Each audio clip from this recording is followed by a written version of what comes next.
Arab Saudi menyesal atas kegagalan Dewan Keamanan PBB dalam mengadopsi resolusi untuk menerima Palestina menjadi anggota PBB. Hal itu diungkapkan Kementerian Luar Negeri Arab Saudi di media sosial X. Kerajaan Arab Saudi mengatakan bahwa kegagalan untuk mengadopsi resolusi tersebut memungkinkan pendudukan Israel untuk melanjutkan pelanggarannya di jalur Gaza. Yakni jika hukum internasional tidak memberikan pencegahan dan tidak akan membawa perdamaian yang diinginkan lebih dekat. Kementerian tersebut memperbarui seruan kerajaan agar komunitas internasional memikul tanggung jawabnya dalam menghentikan serangan Israel terhadap warga sipil di Gaza. Kerajaan Arab Saudi juga menegaskan kembali dukungannya terhadap hak rakyat Palestina untuk menentukan nasib sendiri dan mendirikan negara Palestina. Hal itu berdasarkan perbatasan tahun 1967 dengan Yerusalem Timur sebagai ibu kotanya, sesuai dengan inisiatif perdamaian Arab dan resolusi internasional yang relevan. Yordania juga menyatakan kesedihannya atas ketidakmampuan Dewan Keamanan menyetujui resolusi yang mengakui Palestina sebagai anggota penuh PBB karena hak veto AS. Dalam sebuah pernyataan, Kementerian Luar Negeri Israel menegaskan kembali bahwa komunitas internasional mendukung solusi dua negara yang dirusak oleh Israel. Dewan Keamanan harus mengakui negara Palestina untuk menghentikan Israel merampas hak rakyat Palestina atas kebebasan dan negara mereka sendiri.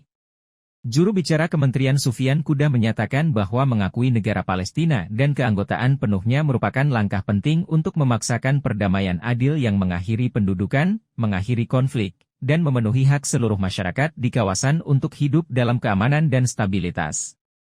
Yordania menuntut agar semua negara mengakui negara Palestina pada 4 Juni 1967, dengan Yerusalem Timur sebagai ibu kotanya, sebagai prasyarat untuk mencapai perdamaian dan keamanan regional. Sementara itu, Qatar dalam sebuah pernyataan yang dikeluarkan oleh Kementerian Luar Negerinya, juga menyatakan penyesalannya atas kegagalan Dewan Keamanan untuk mengadopsi rancangan resolusi yang menerima keanggotaan penuh negara Palestina di PBB. Hal sama juga diungkapkan Organisasi Kerjasama Islam, OKI. Seharusnya, Dewan Keamanan memenuhi tanggung jawabnya dalam memberikan keanggotaan penuh kepada negara Palestina di PBB. Sebab, saat ini rakyat Palestina menghadapi bentuk agresi, penganiayaan dan penindasan yang paling keras oleh Israel.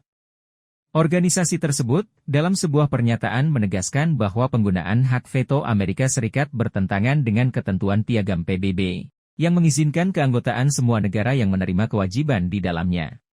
AS juga dinilai terus menghalangi rakyat Palestina untuk mendapatkan hak sah mereka, hak asasi manusia, sehingga melanggengkan ketidakadilan historis yang diderita rakyat Palestina selama 75 tahun terakhir. OKI menegaskan hak sah Palestina untuk mewujudkan status politik dan hukumnya di dalam PBB. Palestina menganggap hal ini sebagai hak yang telah jatuh tempo selama beberapa dekade berdasarkan hak politik, hukum, sejarah, dan hak alami rakyat Palestina di tanah air mereka, sebagaimana ditegaskan oleh resolusi PBB yang relevan. Jangan lupa subscribe ya!